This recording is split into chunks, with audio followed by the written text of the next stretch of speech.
Greetings, everyone, and welcome to the Change of Shift podcast, where nursing meets the internet. The goal of this podcast is to solve problems, review topics, and share actionable information that encompasses the professional and personal lives of healthcare professionals and nurses. You can subscribe, download, and listen while we discuss current events, impactful stories, and invaluable lessons from the front lines of healthcare. Welcome, welcome, welcome to all of my returning fans and to anyone who just happened to find the show. Thanks for listening. Special guest tonight, we have a fellow rock star nurse who is going to talk with us tonight about the challenges of growing in his profession as well as his role. Cody, is it Sliger? Saying that right? That's exactly right. Cody Sliger is a nurse down in the cold state of Texas who is just about a nurse for now just 2 years, correct? Yes, sir. About 2 years. He's an emergency department nurse. He's certified in emergency nursing. He's certified in trauma nursing. He also picks up some extra time working in pediatrics. And from what he's told me, he's also recently applied to go back to school to advance his education, hopefully to fall into the same profession that I currently work in the acute care nurse practitioner world. Welcome, Cody. Thank you. We're going to talk a little bit about my last episode, although I could be changing things up a bit. But my last episode that I recorded, which actually is not coming out for another couple days, I talked about 11 reasons why nurses make the worst patients. And there aren't many nurses out there that will disagree with me when it comes to taking care of nurses when they're sick or injured. And for those of you who have been following me out on the social media world, this one hit home for me, seeing as I'm currently in the process of fixing a knee injury. So I decided to give 11 reasons, not 10. 10 wasn't enough. So if you get a chance, check out that episode. I think it's going to be episode 24. I could be wrong though.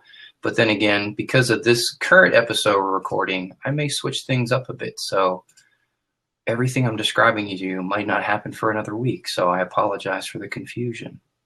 Anyway, on to this week's episode. Cody, I've already given the folks in our chat room. Oh, wait a minute. Have to make sure and give the disclaimer for those individuals who are listening to this audio, watching the video, downloading the podcast. We are recording this current episode on the Blab platform again. So there may be times that we be referring to the chat room and you may not be able to see it since you're listening and not watching. So I do apologize. I will do my best to try and redirect the conversation and describe whatever it is that we're seeing. Okay, Cody, take it away. Tell us a little bit about yourself. All right. Well, hello, everyone. My name is Cody Sliger. I'm an emergency room nurse here in Odessa, Texas. I've been a nurse for a little under 2 years now. I graduated from Texas Tech University Health Science Center May 2014 with my Bachelor of Science in Nursing. Sorry, let me adjust here. Cody's having technical issues with his earbuds. I am indeed. So besides being an emergency room nurse, I'm also a pediatric nurse. I work about once a week. I've been doing that for about a month now. In my spare time, I don't have a whole lot of hobbies right now with between working all the time and school, but I do enjoy hiking. I'm kind of an outdoors person. In West Texas here, we have a lot of mountain ranges to hike. The best, if anyone's ever heard, is Guadalupe Mountains and Big Bend National Park. Everyone always asks about Big Bend. I also have a 2-year-old Jack Russell Terrier, RJ, who is my best companion. Always there for me. Nice. As far as my nursing experience, like I said, I've been a nurse for a little under 2 years now, but I've been in the healthcare business since I was 17 years old. I started out as a volunteer emergency medical technician in little town where I grew up in, near Abilene, called Cross Plains. Less than 1,000 people. So that was where it all started. My senior year of high school, went in, did a 3-month volunteer course, got my national registry, state license, fell in love with it from there. Uh, After high school, I went on to Western Texas College, a little college in Snyder, a little town about 2 hours east of Odessa. Went as an athletic training scholarship. In high school, we didn't have an athletic trainer, so no one was there to take care of injured athletes. And if anyone knows anything about Texas, they know that football is the big thing. I mean, that's like everything. And it really all got started when one of our athletes, when I was about halfway through my EMT program, he found out he was diabetic. The coach came up to me, said, "Hey, I know you're an EMT. You're in marching band, so you're always here. Would you mind at halftime checking his blood sugar?" All right. While doing that, I found out, like, hey, they have a sprained ankle. You want me to get some ice on that? Learned how to tape ankles, this and that. Next thing I know, I'm going to Western Texas College on a athletic training scholarship. Did that for a year. Wanted a part-time job in the summertime. Applied at Midland Memorial Hospital in Midland. I got a job as an anesthesia tech with my EMT experience. Did that, realized I enjoy nursing patients who were really sick and critically ill and injured, as opposed to athletes and the coaches that supervise. Nothing against athletes, nothing against coaches. I loved my time as an athletic trainer, but it got very tiring when athletes were treated like machines as opposed to human beings. And so applied to Texas Tech, got in, did my 2-year BSN program over there because I already had my prereqs from being an athletic training major. Landed a job as a nurse intern at a medical center hospital where I currently am working at. They said you can work in ICU, CCU, emergency room, ortho, wherever. Because I was already working as a mobility assistant, which is a little bit like a CNA. I work to prevent pressure ulcers. Yeah, we actually have them in the hospital I work in. Very nice. Yeah, we were one of the first hospitals to pilot that program. Mm-hmm. Great. We did, awesome work. And so I said, you know what? From my EMT experience, I'm going to try emergency room. I love working in the emergency department. Maybe it's time I go back. Fell in love with it. For the job as an RN, took it, never looked back. And the rest, they say, is history. The rest is history. So, first of all, whoever told you that nurses could have a hobby? I know, right? None of us are allowed to have hobbies. No. What's that? What's that? It means you have a life outside of work? What's that? Yeah. So, you and I were meant to meet because those who do know me know that I spent a decade prior to being a nurse. I was an athletic trainer, so I thought that was very small world. Small world. You don't meet many nurses who were once athletic trainers. Well, all right. So if we're really gonna talk about how small a world is, I moved from one town to the current town I live in for the job I currently work in, and I'm a coach at a CrossFit gym. I'm a weightlifting coach and a CrossFit coach, and one of my coaches that I work with is a former athletic trainer and a registered nurse. Really? Wow. Yeah. So very, very small world. And he also was an athletic. I don't know how long he was an athletic trainer, but he transitioned to being a bedside nurse, and now he actually has married the two into a very unique position. So I actually considered that. Like, I was like, I don't know how I can integrate these, but I even thought about being a high school athletic trainer while being a school nurse. But I mean, Oh man, that'd be tough. yeah, no, too much. Yeah, that would be tough. All right, so we got a little bit of your background, so how you found nursing, and that you seem to have dived in head first, which is awesome. I think it's commendable, and kudos to you. Like I said in the pre-show, that you've only been a nurse the 2-year border, and you've already acquired 2 certifications that are not easy to get. So congratulations on both of those. Thank you very much. Emergency nursing as well as trauma nursing is not something you shake a stick at. So I don't have emergency nursing. I have critical care, but I also have trauma certification. It's ATLS, but it's the different version for nurse practitioners, and it's not easy at all. So on top of that, you're interested in already taking classes. They go back and advance your education and your career. So I see great things for you, my friend. Thank you very much, Sean. So you talked a little bit about why you became a nurse. You were working as an athletic trainer. You liked certain aspects of it, and you didn't like other aspects of it, and you kind of found more of what you liked in the field of nursing, in the career of nursing. So do you remember your first day as a registered nurse? So it's funny that you asked me that. So I was a nurse intern before I was a nurse. To get started, my first day as an actual nurse, I was working as a nurse intern. I checked my email. I saw the state of Texas had posted that I had received my GN, my graduate nurse. I'm assuming Pennsylvania has, the GN. They don't have it anymore. They had it way back when I had it, but they don't allow nurses who graduate from nursing school to work as a GN anymore. You have to take your boards first. Okay, which, that makes sense, yeah.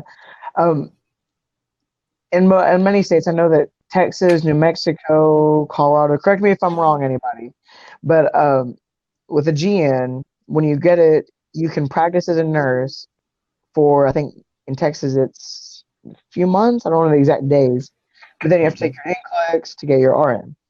So the first day that I found out that I was a GN, like literally as soon as I received the email, our emergency room physician comes over to me and goes, "Hey, can you get a nurse?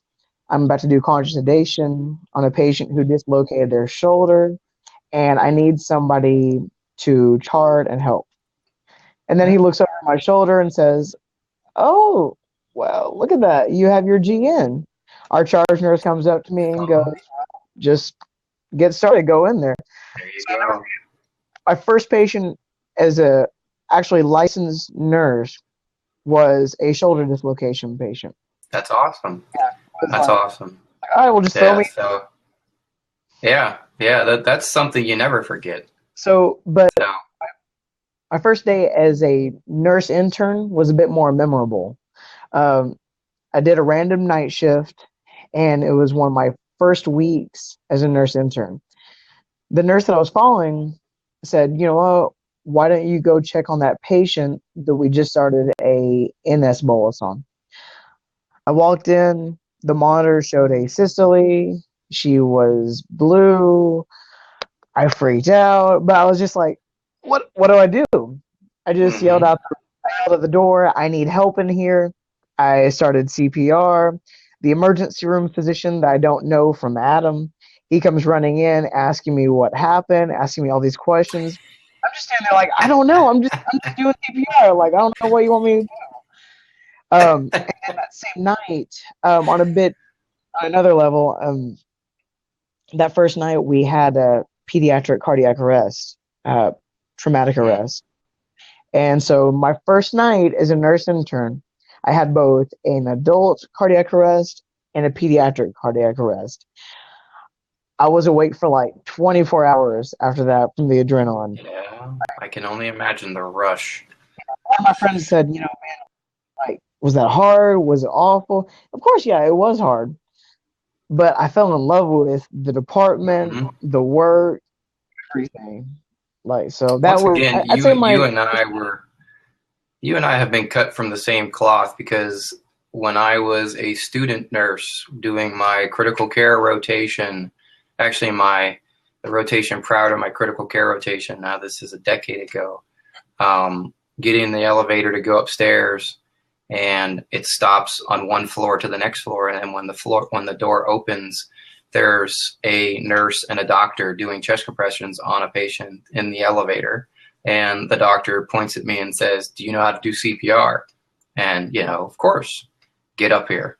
So you, like in the movies, I'm straddled over this patient doing CPR, rolling down the hall. And the joke about that is that my classmates at the time were sitting in the hallway, and the nursing instructor says something along the lines of, "Anybody seen Sean?" And two of them, well, yeah, we just saw him roll by on a patient doing chest compressions, and like the instructor's eyes get like 10 times bigger. What? Oh, yeah. And that was the moment I fell in love with critical care. So I feel you. All right. So I would like to just dive into the meat of this particular interview. I have a whole bunch of other questions I'd love to ask you, but you seem to be pretty darn passionate about working in the ED. So I'm going to roll with it here. The precipice, or the impetus, bad word, impetus. The impetus for this interview was from a Twitter DM, direct message, private message, however you want to word that, on Twitter, that Cody had sent me September, October kind of time frame. And he was curious about how he felt in regards to taking on a new role in his job. He had been given the opportunity to work as a charge nurse, and in his words, he was being trained to work as a charge nurse, and that he was feeling a bit overwhelmed in more than one aspect. So why don't you set the stage for me here, Cody? What caused you to reach out? Sure thing. So start, I'm a charge nurse in the emergency department at a level 2 trauma center in West Texas. We, as far as, I don't know exactly how many beds, but just to give a perspective, we are the only level 2 trauma center in Texas that we serve 17 counties, 17 counties. That's from, like, to give a perspective, that's like from here to like 5 hours west, and from here to like 2 hours east, 5 hours south. Lubbock is about 2 hours away, and they're the level 1 trauma center. But it's just us in Lubbock as far as level 1, level 2. So in about September, our director approached me and said, "Hey, I have a question." She said, "Would you be interested in being a charge nurse?" The funny thing is that I've been told for about a year now, "Oh, why don't you apply to be a relief charge?" I would always say, "No, I absolutely do not want to do that. I like my patients. I like the bedside care. No." So I don't know why when she asked me, it felt right. I was like, you know what? Why not? Why not? I'll try it. So it's going to be an interim position. One of the charge nurses was taking up a higher administrative position, and she approached me and she said, "I'm just curious, would you like to be an interim charge nurse? We've considered this. We've looked at all the possibilities, and if you don't want to, then that's fine, but consider it." That next day, I told her, I said, "Yes, I'd like the opportunity." So I began doing interim charge, working under the current charge nurse, who is now our administrator. And she taught me everything. But one thing that I had trouble with was finding a balance of leadership and assertiveness, and when to be a manager. I wasn't used to me telling people what to do. And then when I would say something, I would tell people to do something politely, of course. I would sometimes get backlash. You know, I found out very, very quickly you cannot make everybody happy, be that a fellow nurse, a physician, patient, administrator. It took me a good month to get used to that. To telling people like, hey, we're getting an ambulance. I'm going to place them in your room if that's okay. And oftentimes be met with, well, I've got this going on, this going on. You expect me to take them as a patient? Uh, how bad are they? All of a sudden I'm met with the consequences of me assigning a patient or assigning a room. Mm-hmm. So I reached out to Sean, to all the listeners out there. I reached out to Sean saying, hey, as a leader, how do you deal with this? How do you deal with finding that balance? And Sean gave me a good piece of advice. He said, find a balance. And then he reiterated what I asked him. I've always got to do what's best for the patient. I've also got to advocate for the nurses as well. But in the end, I've got to do what's best for the patient. Now, with that being said, I'd say that my leadership style is democratic serviceship. And what I mean by that is servitude. For example, I've gotten to the point where if I'm like, hey, there's a level 1 trauma coming in, your room is the only room open. You're getting this patient, but what can I do so that your other patients are taken care of? If that Giving me includes, goosebumps. yeah, Because that's the makings of a good leader right there. thank you. I mean, that's what you told me. Like, you've got to help nurses out. That's why we're here. Yeah. Nurses Yeah. helping nurses. I think it's amazing that you're figuring this out so quickly and so early in your career. So don't think that everybody figures this out the way you have. I've been doing this 10 years. I've worked in other leadership roles in previous careers prior to nursing, prior to athletic training, worked in retail for a very long time. And even after all that, it still takes me some time to stay focused on the task at hand and not take it personally. of because course. everybody wants to take it personally. And you seem to, at least on the surface, have already figured that out. So kudos. Thank you. Thank you. And of course, even by doing that, there will still be, I can't believe I'm having to take this patient or I'm having to do this. There still might not be totally happy, but at least I can say, hey, I've done my part to make your job easier, to make your patients easier. I mean, like I said, I don't take it personally. I understand you're getting a level 1 trauma and you have 2, maybe even 3 patients already. I mean, I have to take patients often too because of staffing issues. Yeah. And I just have to suck it up. I'm like, okay, this is how it's going to be.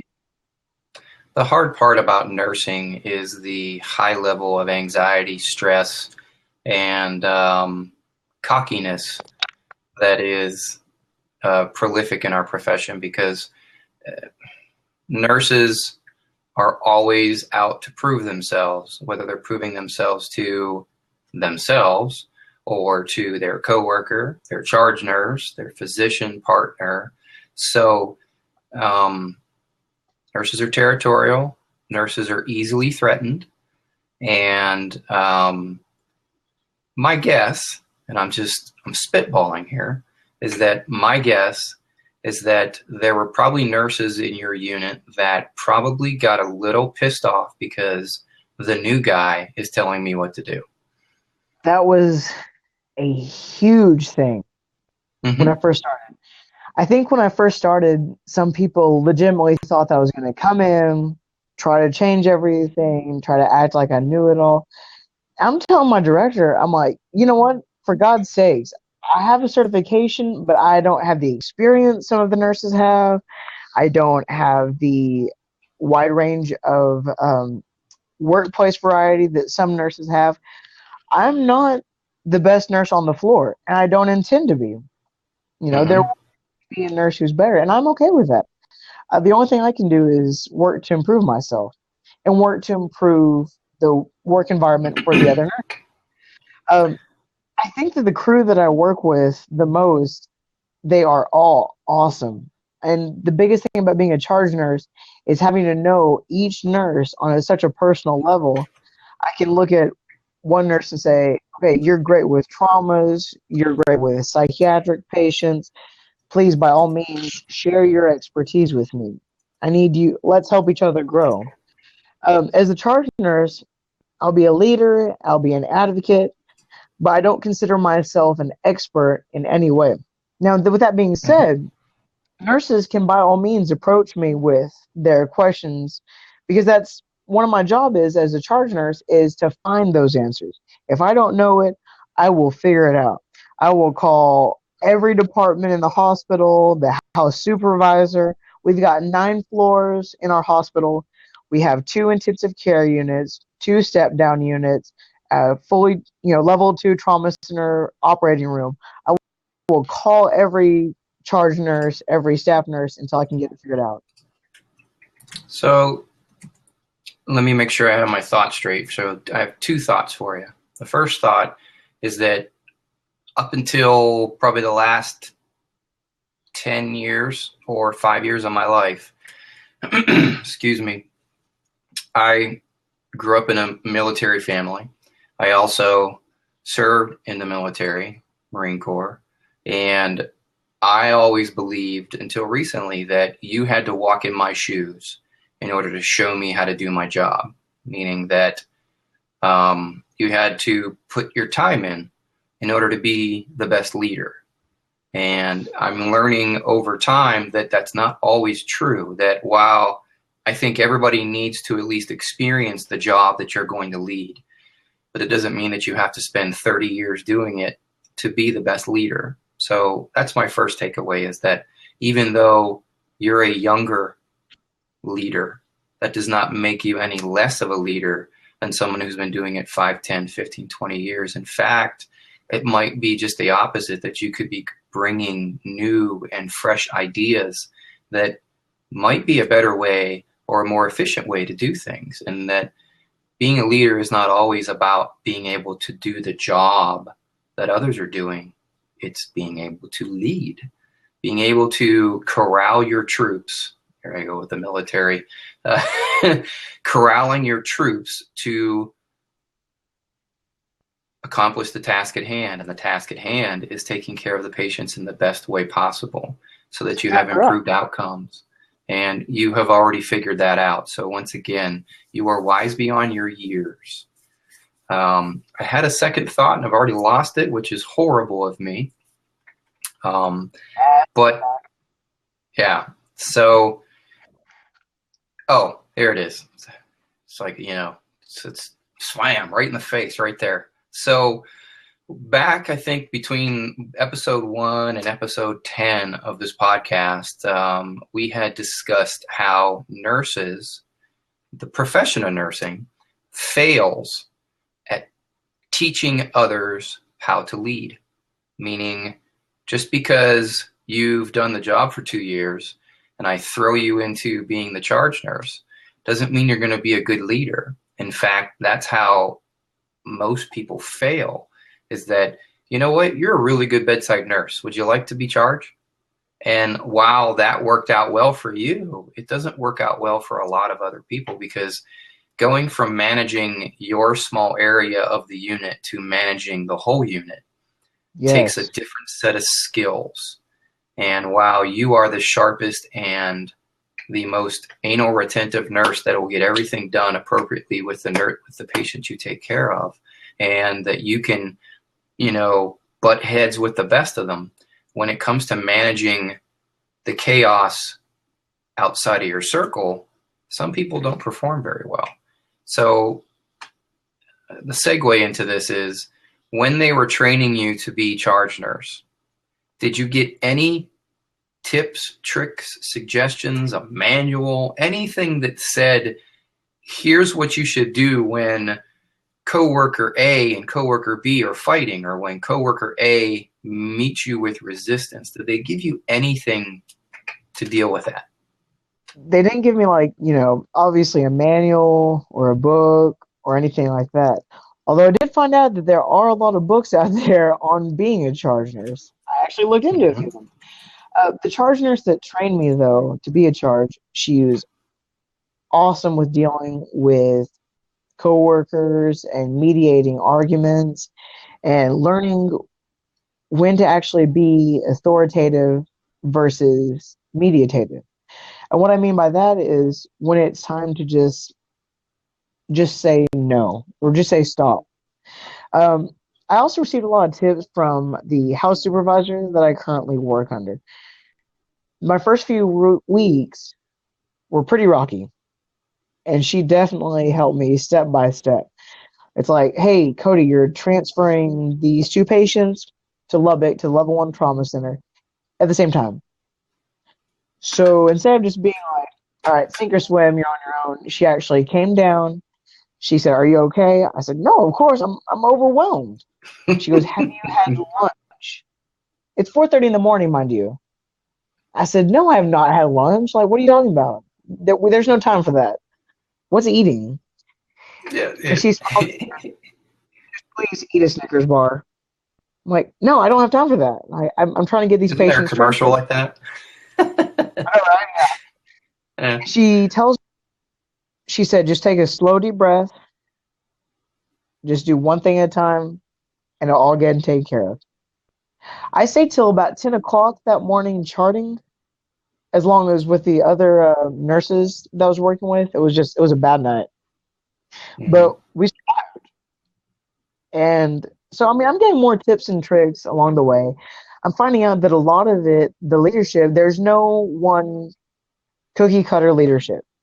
Right. Everybody has to lead in their own way, whatever works for them. It might be a little bit trial and error, a little bit haphazard, but you just have to kind of find your own way. Find what works with you and the other nurses that you're working with. You're also gonna, this is the part where it's a drawback that you have limited experience in other areas of nursing or other areas of the hospital or things like that, is that you're going to find that depending on where you work in the hospital, your leadership is going to have to mold into how that unit runs. And even though we would love to say, these are the 15 qualities every leader should have and everybody should be doing it this way, you really have to lead your people the way your people want to be led. Right. Is that if you try and make them go one way versus the other way, you're going to be nothing but resistance. And you had talked about how, not everybody's going to be your friend, but not everybody should be your enemy either. You gotta live in both those worlds. You gotta have a handful of people that just absolutely hate everything that you do, and you're gonna have a handful of those people that think you walk on water, and then you gotta have those people that are right in the middle. Because that way you're not a pushover, but you're also not an asshole. Yes. So it's a balance. And I always tell one of my staff nurses that I confide in quite a bit, one of my coworkers that I confide in, I said, please tell me if I'm being that person. I do not want to be the jerk. I don't want to be, I guess for lack of being an ass. So that's kind of, I said, let me know when I get to that point. And she said, oh, I will. And our house supervisor, same thing. She goes, I will promise you I will. And I just got to keep it light, treat others as you want to be treated. It's hard sometimes because as passionate as you're going to be about certain aspects of your job, there's going to come a time when someone's going to pull you aside and go, it's that time.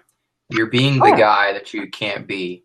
And you have to figure out a way to step outside yourself or step outside and realize, even though you may feel they're wrong, people's perception is their reality. And that really that's the hardest pill to swallow, is to be able to stop what you're doing, remove your emotional attachment to whatever it is, and do what's best for the group or best for the patient. And that sometimes means you being pissed off. but Oh yeah, allowing the other person to get what they want or do it their way, things like that. And as it's hard sometimes. So it and sounds like you Sean, I do want to. already go ahead. I want to clarify. After the interim position, I had my doubts about myself at first. Um, I had to be interviewed for the position because multiple people applied. Hmm. And I told my director, the charge nurse that had been training me, the chief nursing officer, I said, do what is best for the department. Just because I've been an interim charge nurse, if it's not working, I don't want it to keep working anymore. I will be humble and go back to staff nurse. Hmm. And after multiple people applied, I did get the position. And so I told her, I said, you know what? I said, okay, this is y'all's decision, so you have to live with it. Kind of You have humorous. to I mean, but I agree. I found a balance between working with the team that I work with and working with the rest of the hospital, the physicians.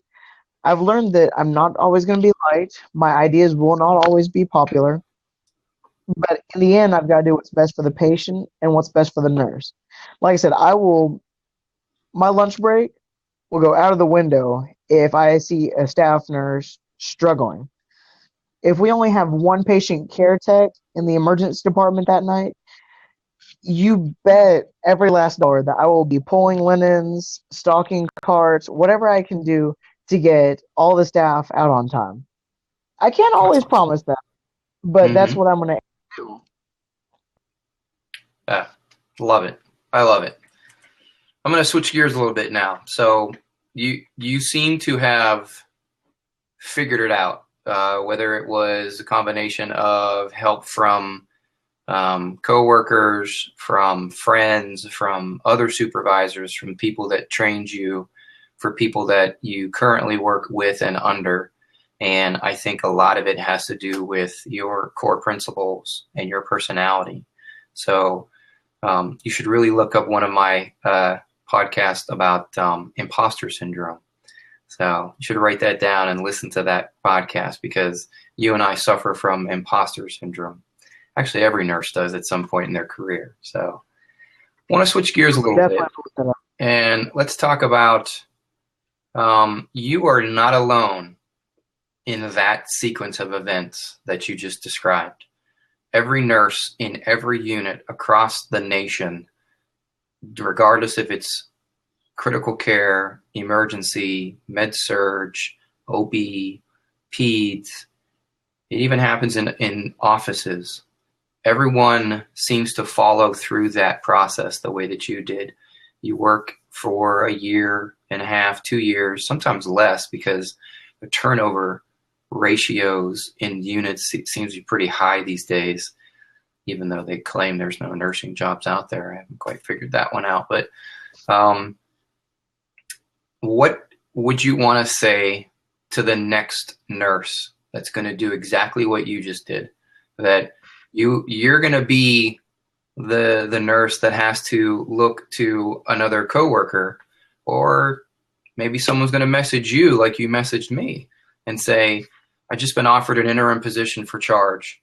Holy crap, you did it. How do I succeed?" What do you tell them? I've got two things. Never stop being humble, never stop learning. The minute that you stop doing either two of those, that's the minute you're in trouble. If you stop being humble and start being cocky, patients are going to get hurt, nurses are going to get mad. You cannot know it all. Nobody can. The doctors don't, the administrators don't. As I've said before, if you don't know something, figure it out. But don't act like you do. That's when people get hurt. That's when nurses get mad. That's when, as I like to say, that's when nurses miss lunches and people stay 2 hours charting after a shift. Never stop learning ties into that as well. Um, with my two certifications, it took me well over a year to get both of them. I learned a lot. Like people say, why do you get certifications? I've hit the ladder at my hospital. I'm sorry, I've hit the ceiling of getting a bonus for education and certification at my hospital. So everyone said, why did you get another certification? So that I could learn, of course. Like that should be your primary reason for getting a certification. Oh my gosh, like we just had a patient that had an odontoid fracture. And I was just walking by and I was like, oh cool, Ding, did ding, did ding. y'all do an open mouth x-ray? Everyone's like, why would we do that? We have CT. Wait, I don't understand. Why are we doing open mouth x-ray? I said, because hospitals, that's what they can do to detect a C1 or C2 odontoid fracture. And they just kind of looked at me like, I don't know. Why are you asking this? I'm like, well, just a little tidbit of information, do with it what you will. Um, Especially with medications. I rely on the staff pharmacist in the emergency room so much. I don't know every medication, and they Mhm. probably don't either. But nevertheless, they will help you look for that and find it. And I think for new nurses, that's one of the hardest things is learning all the medications, especially in the emergency department when we know what medications we deal with on a regular basis. But there are always those medications that we look at and I'm like, I've never even seen this before. Let alone pronounce it. Giving factor 8 for hemophilia? I don't know how to give that. Like that sounds scary to be quite honest. That Like what sounds dangerous. yeah, exactly. And for charge nurses too, for new charge nurses, a lot of nurses rely on the charge for as a resource for equipment and medication. I know a lot of medications. I know quite a bit of equipment. My experience in the operating room definitely helps with that. But I do know my limits. For example, if the doctor's asking for this very vague piece of ear, nose, and throat equipment, I know I'm like, yeah, we don't have that down here. I'm just gonna call up to OR, be like, hey, can y'all either tube this down or I'll run and get it. Let's just we'll work together. And that leads to my third and final piece of advice for new charge nurses. Don't forget your resources, your house supervisor, your director of nursing, your central supply personnel, sterile processing, operating room, especially in the emergent department. I could be working, like, there have been days where I've delivered a baby at the beginning of shift and had a cardiac arrest at the end of shift. So I went from looking for obstetric supplies and having to call up to L&D to all of a sudden calling up to ICU saying, hey, this person's on hypothermia protocol for post-arrest resuscitation. Y'all might want to get ready. So definitely don't stop learning about your resources as well. What's interesting is the three things that you're talking about are three tips that every nurse should already know. Meaning that, as an educator, those three things I talk about with just, nursing students, let alone the nurse that just graduated or the nurse that is going back to advance their education no matter how many years they've been doing it. So those are three concepts that are never going to leave you throughout your profession. So I think that's wonderful that you're talking about those concepts, even though you've elevated your game to utilize them to learn how to be a better leader, which is, once again, just a pat on the back and kudos to you that you have become a student of learning, not so much the career student, which is what I was for a very long time, but you seem to have a thirst for knowledge, or at least a yearning for it at this point. So you're in the right place at the right time. I'm glad to hear that. So we're talking about your role.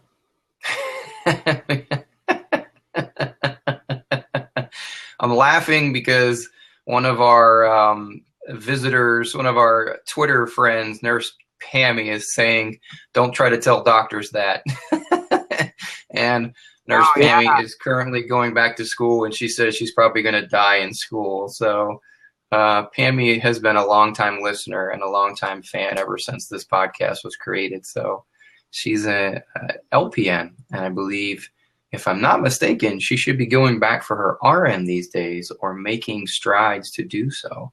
So, damn it, Pammy, I lost my train of thought there. Hold on a minute. Let me get it back. Okay, we'll talk after the show. Okay, so give me 2 and 2. Give me 2 of the best things about your job and 2 of the worst things about your job when it comes to being a charge. 2 of the best things. I thought about it earlier, and I forgot them now. Let me see here. That's okay. The best thing is watching a patient come in broken, almost dying. And even though I may not be the primary nurse, I love watching the entire department function as one. And I love seeing the nurses that I work with flourish. You know, I love watching them just taking it above and beyond and making that patient better. For example, last night we attended a cardiac arrest. We walk in, it's just the 2 nurses that I was working with, myself, a respiratory therapist, and the floor nurse. This was in the hospital. We respond to the code blues in our hospital. Okay. That was it. So it's like, okay. I look over at one of the staff nurses. She immediately jumps in, starts running the code, looks at me. I start, delegating to the floor nurses. I was like, I need someone to chart. I need someone to help with medications. You get them hooked up to the pads. Let's go from here. The doctor walked in, and the doctor had only been there for like 30 seconds, and we had returned to spontaneous circulation. The doctor's like, what do you need me to do? Intubate. We just intubate. Yep. Take care of the rest. Yep. And like walking back downstairs, it was so gratifying to look at my nurses that I was working with at the time and see themselves patting each other on the back, saying, wow, we did awesome. I think that's one of the best things about working as a charge nurse is watching the staff flourish. Just watching the entire department come together as a whole and we'll solve the problem. Once again, spoken like a true leader.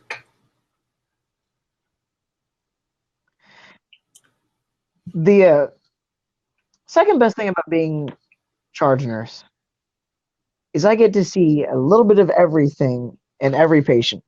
I love coming into every single room and just a simple, hey, I'm Cody. I'm the charge nurse here in the emergency department. I'm going to be helping your awesome nurse get you set up today. Let's see what's going on. Let's see if we can't make you feeling better. And just touching base with each and every patient. As you can tell, I love talking to people. I love just walking and saying, what can I do for you? What can I get for you? The 2 worst things about my job are pretty obvious. I can easily pick those out. People not liking my ideas or my decisions. And then, really, that's pretty much it. Then the stress. Working in the emergency department, I'm in charge all of a sudden of not my 3 patients, like as a staff nurse. All of a sudden, I've got 34 rooms, sometimes more, that I'm in charge of. I've got 2 emergency room physicians, a mid-level, sometimes a trauma surgeon. Everyone's coming to me. A little bit of stress there. Yeah.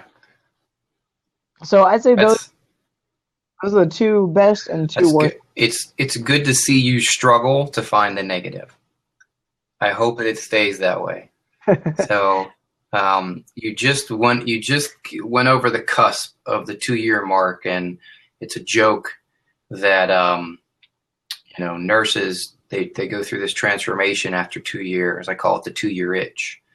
Once they get past that 2-year mark, they transform into the nurse that they're going to become over the next 5 to 10 years. And you pick one direction. Basically what it comes down to is you start to go from being, timid, feeble, and scared to being aggressive, confident, and I guess you could use the term cocky. So it warms my heart to see you struggle to find the negatives. So I hope it stays that way. We have a question here. Let me see if this I can hear Cody use disc. Could be worthwhile. I'm not sure what that is. So I'll have to look that up, Dennis. Thanks. So the last 5 minutes of the show that we're recording here is what I call rapid fire. These are 5 off the topic, fun questions that I ask every guest, and it's just to see where your head is. Okay, so you don't get this is. I remember I've had to explain this to other guests. This is rapid fire, means once I ask the question, you don't get to sit there and go, well, let me think about it. And so it's rapid fire. What's that? The mobile device that I'm filming on is actually starting to lose power. So I'm going to actually take this outside so I can get it charged. Okay. So keep ask away. All right. So first question is, what's your favorite color? Navy blue. Nice. What is your favorite movie? Oh, we might have lost him. I think we have. All right. Well, thankfully we got through most of that before we lost him. He might be trying to come back in there. We'll keep talking here. That was a wonderful interview with Cody, talking about the challenges new nurses have when it comes to assuming a leadership role. Cody is not alone. Almost every nurse out there experiences the very same thing that Cody went through, which is you work on a particular area, work in a particular unit for a certain amount of time, and they approach you to see if you'd be interested in being a leader, to being a supervisor, to assuming a leadership role. And the challenge is they teach you the job. They don't teach you how to be a leader, which we all know learning the job is extremely important. How are you to actually do the job of a supervisor if they don't teach you the job? But the missing element that we can't stress enough is that we don't teach our nursing leaders how to lead.